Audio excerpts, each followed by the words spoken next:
এটি রাজারাম রায়চৌধুরীর মন্দির। মন্দিরটি মাদারীপুরের রাজৌর উপজেলার টেকেরহাটের খালিয়ায় অবস্থিত। ধারণা করা হয় প্রায় ৩৬৫ বছর আগে এই মন্দিরটি নির্মাণ করা হয়। আর এই মন্দিরটি নির্মাণ করেন রাজা রাম রায়চৌধুরী। মন্দিরটি দেখতে খুবই সুন্দর। মন্দিরটি প্রায় ২৩% জমির উপর অবস্থিত।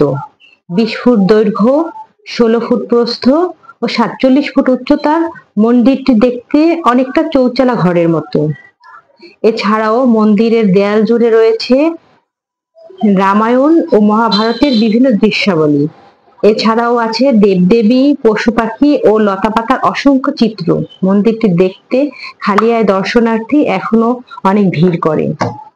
খুবই সুন্দর মন্দিরটি, তাই যে কেউ চাইলে খুব সহজেই মাদারীপুর থেকে মন্দিরটি দেখতে পারবেন।